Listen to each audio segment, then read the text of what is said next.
Good morning students. Last class में हमने पढ़ा था कि भौतिक राशियाँ क्या होती है, भौतिक जगत क्या होता है, यानी क्लास 11th के अंदर आप किस तरीके से पढ़ेंगे और किस किस चीज़ों के बारे में पढ़ना है वो हमने लास्ट क्लास में देखा था। आज हम बात करेंगे कि जो आपकी फिजिकल क्वांटिटीज़ होती है या फिर आपने जो फिजिकल वर्ल्ड पढ़ा था, तो फिजिकल वर्ल्ड और फिजिकल क्वांटिटीज़ को किस तरीके से आप डिफाइंड करते हो, किस तरीके से उनका एक्सप्लेनेशन है और किस तरीके से उनको डिवाइड किया रखा है। क्लियर है? चलिए तो हम बात करते हैं फिजिकल क्वांटिटीज़ के बारे में।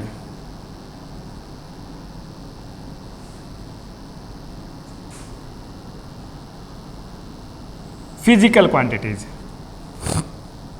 फिजिकल क्वांटिटीज़ लास्ट टाइम हमने पढ़ा था कि ऐसी क्वांटिटीज़ होती है कोई भी क्वांटिटी जिसके पास एक नंबर हो, यानी fix number, and they having a unit that is also fix. Fix unit होती है और फिक्स नंबर होता है, उसको हम क्या बोल देते हैं? Combinedly physical quantity. क्लियर है? फिजिकल क्वांटिटी ऐसी क्वांटिटी जिसके पास एक नंबर हो, which is having a number and a unit, particular unit, then the number and unit combinedly known as physical quantity। Clear है बात? ये बात हमने लास्ट क्लास में कर ली थी। अब हम आगे बात करते हैं कि किस तरीके से फिजिकल क्वांटिटीज आगे डिस्क्राइब होती है, यानी इनके टाइप्स क्या क्या है। सो टाइप्स की अगर मैं बात करता हूं तो टाइप्स कितने होते हैं? 2 टाइप्स। कौन कौन से हैं? First one is fundamental physical quantity. कौन सी क्वांटिटी है? Fundamental. First one is fundamental physical quantity and second one is derived physical quantity.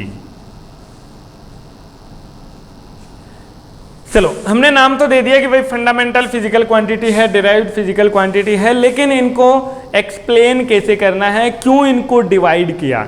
तो फंडामेंटल फिजिकल क्वांटिटी, देखो इन दोनों का नाम फिजिक्स में जितनी आप चीजें पढ़ोगे उनका नाम आपको एक्सप्लेन कर देगा कि उस टॉपिक के अंदर क्या है। यहाँ पे क्या आ रहा है?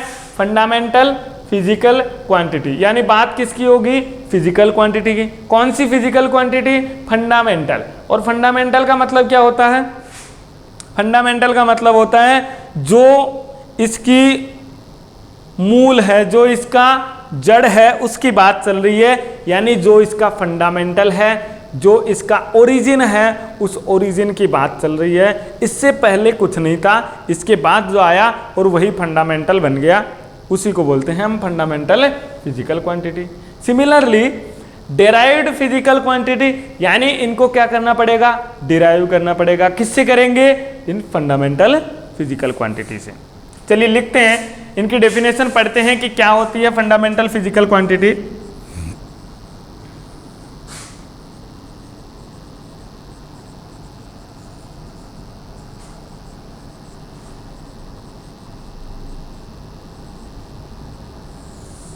फंडामेंटल फिजिकल क्वांटिटीज क्या होती है? The quantities, the physical quantities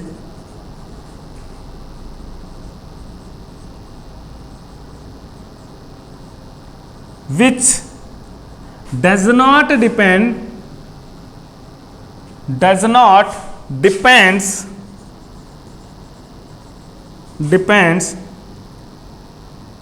upon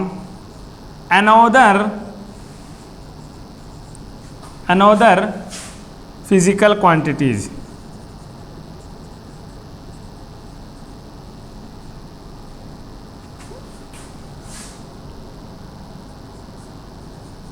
क्या बोला है? The physical quantities which does not depend on another physical quantities, यानी फिजिकल क्वांटिटी किसी दूसरी फिजिकल क्वांटिटी पे डिपेंड नहीं करती है, उसको हम क्या बोलते हैं? फंडामेंटल फिजिकल क्वांटिटी बोलते हैं। Are known as fundamental physical quantities.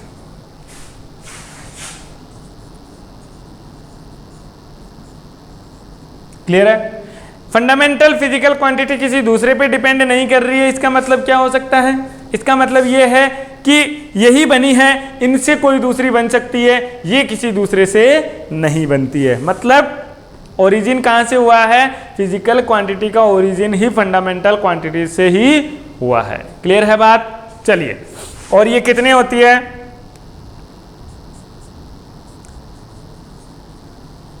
Example की अगर मैं बात करूं, ये टोटल 7 फिजिकल क्वांटिटीज होती है। 7 फिजिकल क्वांटिटीज, इनको हम बोलते हैं फंडामेंटल फिजिकल क्वांटिटी। और वो कौन कौन सी होती है? एक हो गया मास, लेंथ,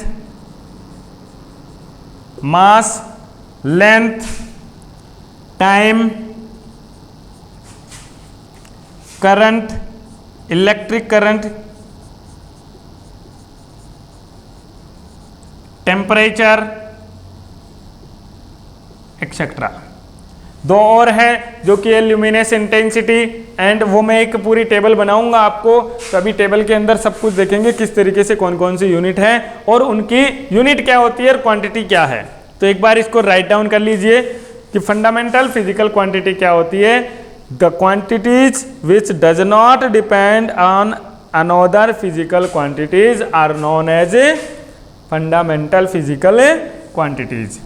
यानी जो क्वांटिटी किसी दूसरी क्वांटिटीज पे डिपेंड नहीं करती है वो फंडामेंटल फिजिकल क्वांटिटीज हो जाएगी, और जो क्वांटिटी अनदर क्वांटिटीज पे डिपेंड करती है उसको हमने नाम दे दिया डिराइव्ड फिजिकल क्वांटिटीज।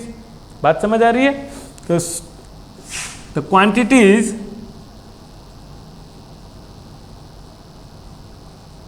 विच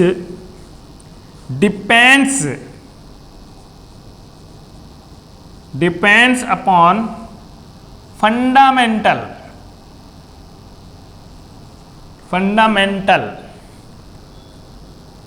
physical quantities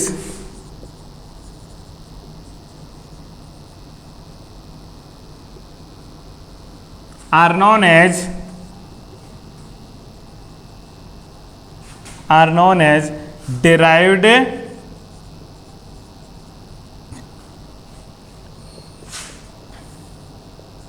फिजिकल क्वांटिटीज। यानी वो क्वांटिटीज जो कि फंडामेंटल फिजिकल क्वांटिटीज पर डिपेंड करती है, या फिर आप अगर अनदर वर्ड में बोलना चाहो तो अनदर वर्ड में हम इनको कह सकते हैं कि quantities which are derived from the fundamental quantities. बात समझ आ रही है? और the quantities which derived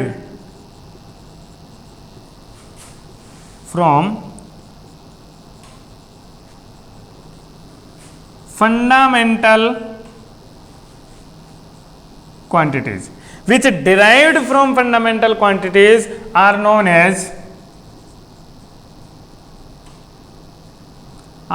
as derived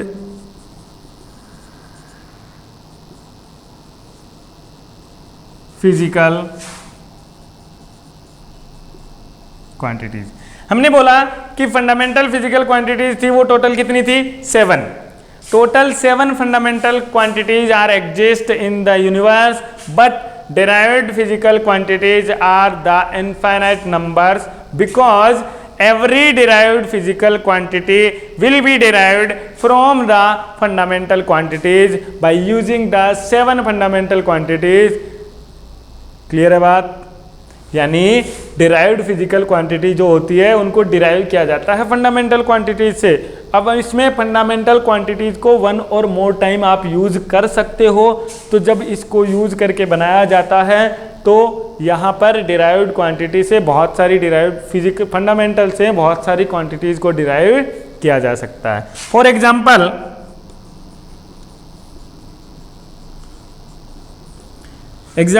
आपने पढ़ा है वेलोसिटी या स्पीड। अगर मैं बात करता हूं स्पीड की, स्पीड को एस से रिप्रेजेंट किया था, distance upon time. Class 9th को याद कीजिए, स्पीड को हमने लिखा था डिस्टेंस अपॉन टाइम। बात समझ आ रही है? डिस्टेंस क्या होती है? डिस्टेंस लेंथ से रिप्रेजेंट होती है, यानी हम किसी ना किसी लेंथ को बताते हैं तो वो क्या होती है? डिस्टेंस होती है। तो डिस्टेंस अगर लेंथ के लिए है, इसका मतलब क्या हो गया? ये एक फंडामेंटल क्वांटिटीज हुई। टाइम भी हमने एक फंडामेंटल क्वांटिटी लिखा था, याद करो। पहला लिखा था हमने, क्या लिखा था? मास, फिर लेंथ, वो लेंथ आ जाती है ये, फिर लिखा था टाइम, वो आ गया टाइम। तो यहाँ पे एक लेंथ आ गई, एक टाइम आ गया, दो फंडामेंटल क्वांटिटीज आ गई।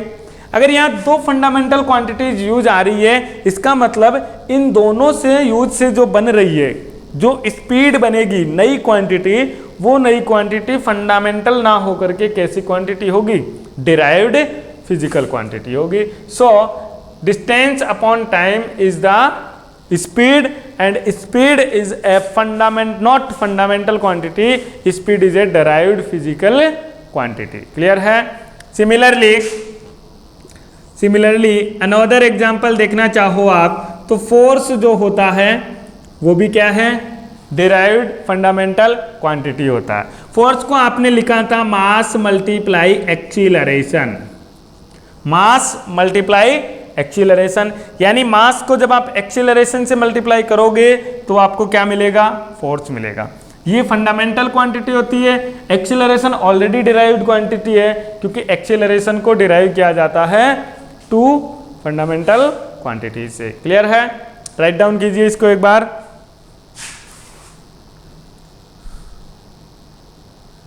चलिए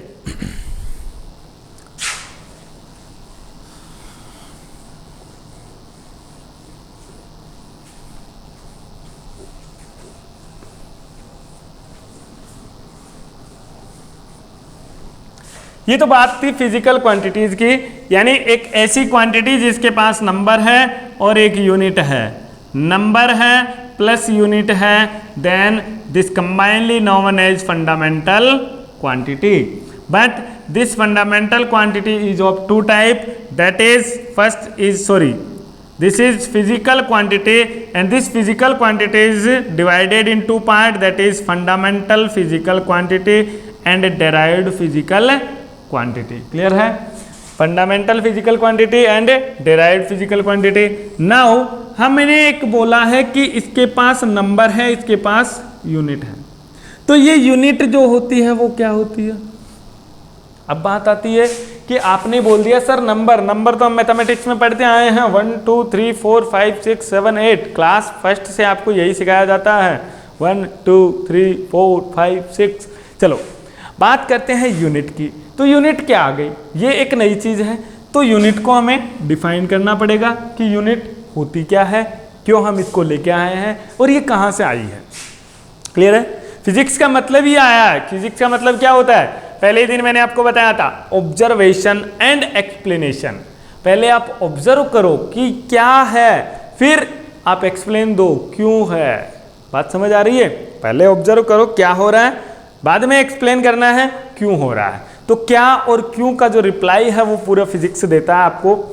तो यूनिट जो है वो क्या है और फिर क्यों है। बात समझ आ रही? चलो, तो हमने जब फिजिकल क्वांटिटी बनाई तो इसके आगे एक नाम रिप्रेजेंट किया और उस नाम को हमने बोला, देखो इधर, अगर आप कोई भी चीज लेने जाते हो मार्केट में, आप क्या बोलते हो? भैया give me A sugar of 5 kg, give me 5 kg sugar, कुछ भी बोल सकते हो। क्लियर है? तो आपने बोला 5 kg शुगर, तो वो शुगर क्या देगा? उसका वेट है या नहीं है, उसका मास है या नहीं है। वेट नहीं बोलते हैं, मास बोलते हैं। वेट क्यों नहीं बोलते हैं वो मैं आगे बताऊंगा। फिलहाल के लिए आपको जो समझना है वो समझ सकते हो, बट ये क्या है? उसका मास है, उसके मास को रिप्रेजेंट कर रहा है। इसका मतलब आपने 5 को डायरेक्टली बोलते तो नहीं पता चलता, लेकिन उसका मास डिफाइंड करने के लिए आपने यहाँ पे क्या लगा दिया? किलोग्राम। क्या लगा दिया? किलोग्राम। चलो अनदर एग्जाम्पल लेता हूँ। आप बोलते हो 10 सेंटीमीटर, क्या बोलते हो? 10 सेंटीमीटर। तो क्या 10 जो था इसको मैं सिंपली 10 लिखता तो चल जाता? नहीं चलता, बिकॉज अगर इस 10 के किलोग्राम लगाते हो तो ये मास को डिफाइन करेगा। इस 10 के आपने सेंटीमीटर लगा दिया तो ये लेंथ को डिफाइन करेगा। किसको डिफाइन करेगा? लेंथ को डिफाइन करेगा। और इसी 10 के इफ मैं यहाँ पे सेकंड लगा देता हूँ या मिनट लगा देता हूँ, किसको डिफाइन करेगा? टाइम को रिप्रेजेंट करेगा। कहने का मतलब क्या है? कहने का मतलब ये है कि इसके पीछे जो आप यूनिट अप्लाई कर रहे हो वो यूनिट किसको रिप्रेजेंट कर रही है? इसकी कम्युनिटी को रिप्रेजेंट कर रही है कि ये किससे डिपेंडेंट है या किससे रिलेटेड है। बात समझ आ रही है? ये आप किस चीज से रिलेट कर रहे हो वो यहां पे लगाया। जैसे मैं यहां कहता हूं रमेश, ये कौन है? रमेश। क्या आप इस रमेश को जानते हो? कोई कहेगा सर एक मेरा दोस्त है रमेश है, वो रमेश यहां पे जाट लगाता है। कोई कहेगा नहीं सर रमेश है, वो रमेश यहां पे कुछ और लगाता है। कोई कहेगा सर मेरा एक दोस्त है जो रमेश है बट वो आगे कुछ नहीं लगाता। कहने का मतलब क्या है? आपके सारे दोस्त अलग अलग हैं और सब दोस्त का आपने उस हिसाब से डिस्क्रिप्शन दे रखा है। बट अगर यूनिवर्सली इसको डिफाइन करूं तो यहां पर अगर मैंने कुछ लिख दिया, मैं लिखता हूं तो आपका जो दोस्त था वो तो नहीं है ना, कुछ और होगा, और वो जो कुछ और होगा वही रमेश यहाँ पे। कहने का मतलब क्या है? ये उस रमेश की कम्युनिटी को रिप्रेजेंट करने के लिए यूज किया जाता है, जिसको हम जनरल लैंग्वेज में बोलते हैं सरनेम।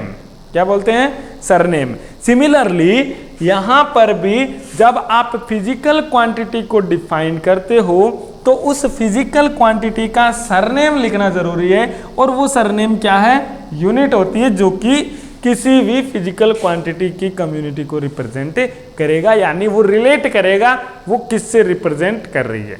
बात समझ आ रही है? तो unit is the relation of physical quantity with another fundamental और डिराइव्ड क्वांटिटी, यानी वो फंडामेंटल है या डिराइव्ड है उससे रिप्रेजेंट करने के लिए या फिजिकल क्वांटिटी से रिप्रेजेंट करने के लिए यूज किया जाने वाला वर्ड होता है। बात समझ आई है? कौन सा वर्ड है जो कि रिप्रेजेंट करता है या रिलेट करता है फिजिकल क्वांटिटी को? चलो मैं लिखता हूं यूनिट। क्या होती है unit? Unit is it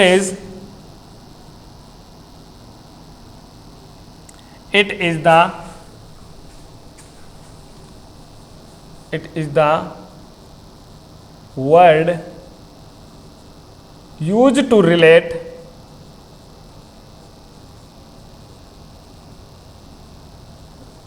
the, या फिर आप ये कह सकते हो use to describe the physical quantity. Physical quantity को डिस्क्राइब करने के लिए जो वर्ड आपने यूज किया वो वर्ड क्या होता है? यूनिट होती है। अब फिजिकल क्वांटिटी को डिस्क्राइब करने के लिए आप अपने हिसाब से यूनिट नहीं अप्लाई कर सकते हो। वो यूनिट यूनिवर्सली एक्सेप्टेड होनी चाहिए, यूनिवर्सली प्रूव्ड होनी चाहिए। इसलिए यूनिवर्सली प्रूव्ड जो यूनिट है उन्हीं को हम यूज कर सकते हैं और उन्हीं से नई यूनिट बना सकते हैं। तो वो यूनिट कितने टाइप की हो सकती है? 2 टाइप्स की। Unit is of 2 types. कितने टाइप्स की है? 2 टाइप्स। फर्स्ट कौन सी होती है? फंडामेंटल, वापस नाम आ गया, फंडामेंटल यूनिट, ठीक है। And second one is derived units. बात समझ आ रही है? फंडामेंटल यूनिट क्या होगी? फंडामेंटल फिजिकल क्वांटिटी तो हमने पढ़ा है कि सर जो फिजिकल क्वांटिटी किसी दूसरी फिजिकल क्वांटिटी पे डिपेंड नहीं करती है उन फिजिकल क्वांटिटी को हम क्या बोलते हैं? फंडामेंटल फिजिकल क्वांटिटी बोलते हैं। लेकिन डिराइव्ड यूनिट, जो डिराइव्ड फिजिकल क्वांटिटी वो होती है जो फंडामेंटल पे डिपेंड करती है। यहाँ आ गया फंडामेंटल यूनिट। अरे भाई फिजिकल क्वांटिटी को डिस्क्राइब करना है तो फंडामेंटल यूनिट किसको डिस्क्राइब करेगी? फंडामेंटल फिजिकल क्वांटिटी को डिस्क्राइब करेगी। कहने का मतलब क्या है? 7 फिजिकल क्वांटिटी थी तो उनकी 7 ही यूनिट होनी चाहिए। बात समझ आ गई? और उन 7 यूनिट को हम क्या बोलेंगे? फंडामेंटल यूनिट्स बोलेंगे। चलो, तो first heading is fundamental units.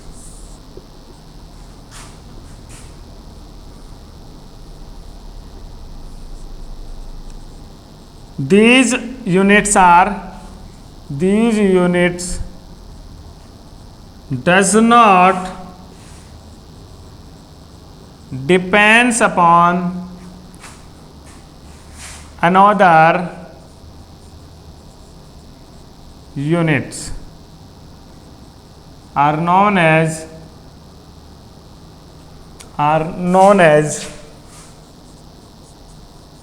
fundamental units। Clear है? These unit does not depends on another units are known as fundamental units। और fundamental units कितनी है? 7 है। There are 7 fundamental units। कितनी यूनिट्स है? 7 फंडामेंटल यूनिट है। कौन कौन सी है वो हम एक टेबल के थ्रू देखेंगे, जिसमें आपकी फंडामेंटल क्वांटिटी भी क्लियर हो जाएगी और फंडामेंटल यूनिट भी क्लियर हो जाएगी। सो एक बार इसको लिख लीजिए, फिर चलते हैं आगे। चलो,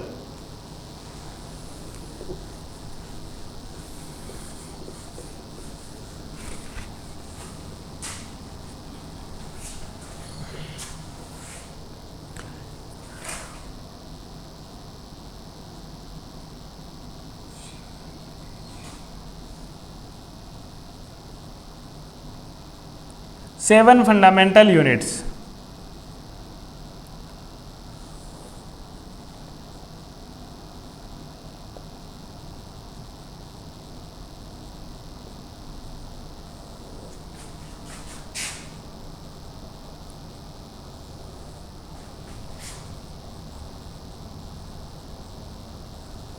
देखो,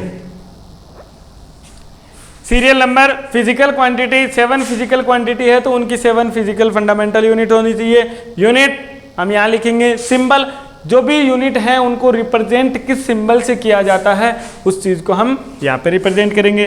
तो आपने फिजिकल क्वांटिटी कौन कौन सी पढ़ी है? पहले बात तो मास पढ़ा है, सेकेंड हमने देखा था लेंथ, थर्ड हमने क्या देखा है?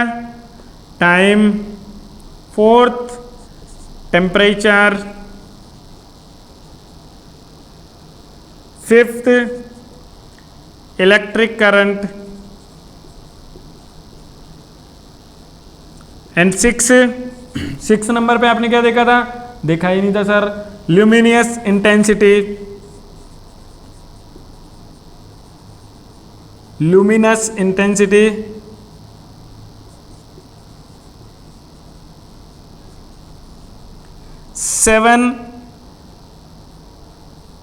सेवन क्या होती है?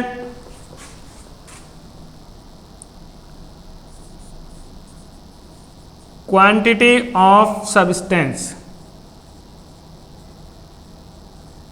Quantity of substance.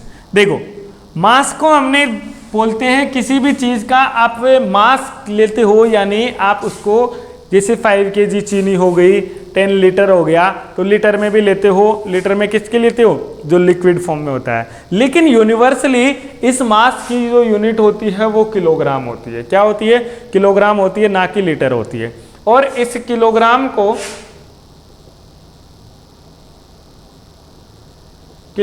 को हम रिप्रेजेंट करते हैं केजी से। क्लियर है? लेंथ जो होता है उस लेंथ की यूनिट होती है मीटर, और इस मीटर को हम लिखते हैं एम से। टाइम की जो यूनिट होती है वो होती है सेकंड। आप हॉवर मत बोल देना, आप मिनट भी नहीं बोल सकते हो।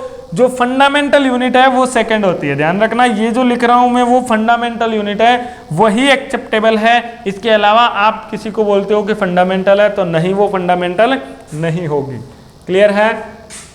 सेकंड को हम एस से लिखते हैं, कई बार आपको SEC भी लिखा मिल सकता है। टेम्परेचर होता है उसको हम लिखते हैं केल्विन से, और केल्विन को के से रिप्रेजेंट किया जाएगा। इलेक्ट्रिक करंट होता है एम्पियर, और एम्पियर को ए से लिखते हैं। ल्यूमिनियस इंटेंसिटी जो होती है, जिसको आप हिंदी में बोलते हो ज्योति तीव्रता, यानी इंटेंसिटी किसकी, लाइट की, लाइट इंटेंसिटी होती है एक तरीके से, ये ल्यूमिनियस इंटेंसिटी से डिफाइन किया जाता है, डेफिनेशन भी हम पढ़ेंगे।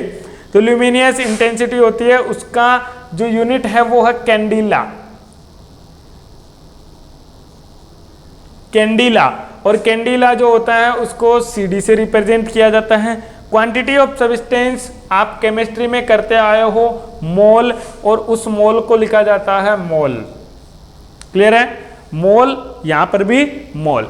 तो ये 7 फंडामेंटल यूनिट हैं और ये 7 फंडामेंटल क्वांटिटीज है, ये उनके सिंबल्स हो गए, किस तरीके से हम इनको रिप्रेजेंट करेंगे।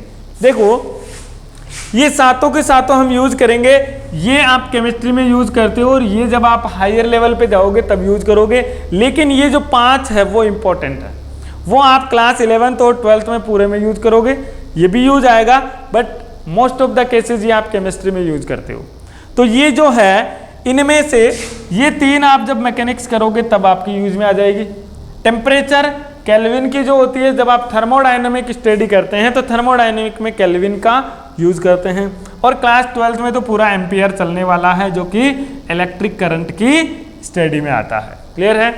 बाकी यूज 5 का आपको करना पड़ेगा फिजिक्स के अंदर, जब तक फिजिक्स चलती रहेगी तब तक इनका यूटिलाइजेशन चलता रहेगा। सो इसको राइट डाउन कर लीजिए एक बार फंडामेंटल यूनिट्स को। चलिए अब हम बात करते हैं डिराइव्ड यूनिट। तो डिराइव्ड यूनिट क्या होती है, जो फंडामेंटल यूनिट से डिराइव की जाती है। The units which are derived from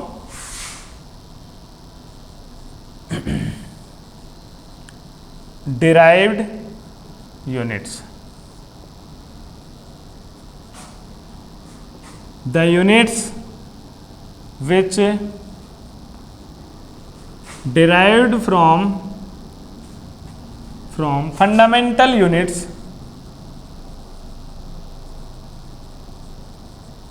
fundamental units are known as derived units। अब derived units कितनी हो सकती है, इनफाइनाइट नंबर ऑफ हो सकती है। क्यों, क्योंकि हमने बोला है डिराइव्ड फिजिकल क्वांटिटी भी बहुत सारी हो सकती है, तो डिराइव्ड यूनिट भी बहुत सारी हो सकती है। अब डिराइव्ड यूनिट कौन कौन सी होगी, जैसे स्पीड की अगर आप बात करते हो, स्पीड होता है, क्या होता है स्पीड, स्पीड को हम लिखते हैं डिस्टेंस अपॉन टाइम। डिस्टेंस क्या है, लेंथ के लिए यूज किया जाने वाला वर्ड है, तो लेंथ रिप्रेजेंटिंग वर्ड को हम क्या लिखते हैं, यहाँ पे हो जाएगा लेंथ अपॉन टाइम। लेंथ जो है वो आपकी फंडामेंटल यूनिट है, टाइम फंडामेंटल क्वांटिटी है। दो फंडामेंटल क्वांटिटी है तो लेंथ को फंडामेंटल यूनिट क्या होती है, मीटर, अपॉन टाइम की फंडामेंटल यूनिट क्या होती है, सेकेंड। तो स्पीड के लिए स्पीड की जो यूनिट होगी वो क्या हो जाएगी, मीटर पर सेकेंड। इसी को आप रिप्रेजेंट करते हो मीटर सेकंड का इनवर्स, यानी s है जब ऊपर जाएगा तो s की पावर -1 बन जाएगा। बात समझ आई। तो मीटर पर सेकंड ये होती है किसकी डिराइव्ड यूनिट, स्पीड की डिराइव्ड यूनिट। इसी तरीके से बहुत सारी डिराइव्ड यूनिट हम यूज कर सकते हैं, डिराइव कर सकते हैं, बस उसमें 1 और more physical fundamental units use आती है। क्लियर है। इसके आगे का पढ़ेंगे हम नेक्स्ट क्लास के अंदर। तब तक के लिए थैंक यू वेरी मच। इसको एक बार आप राइट डाउन कर लीजिए।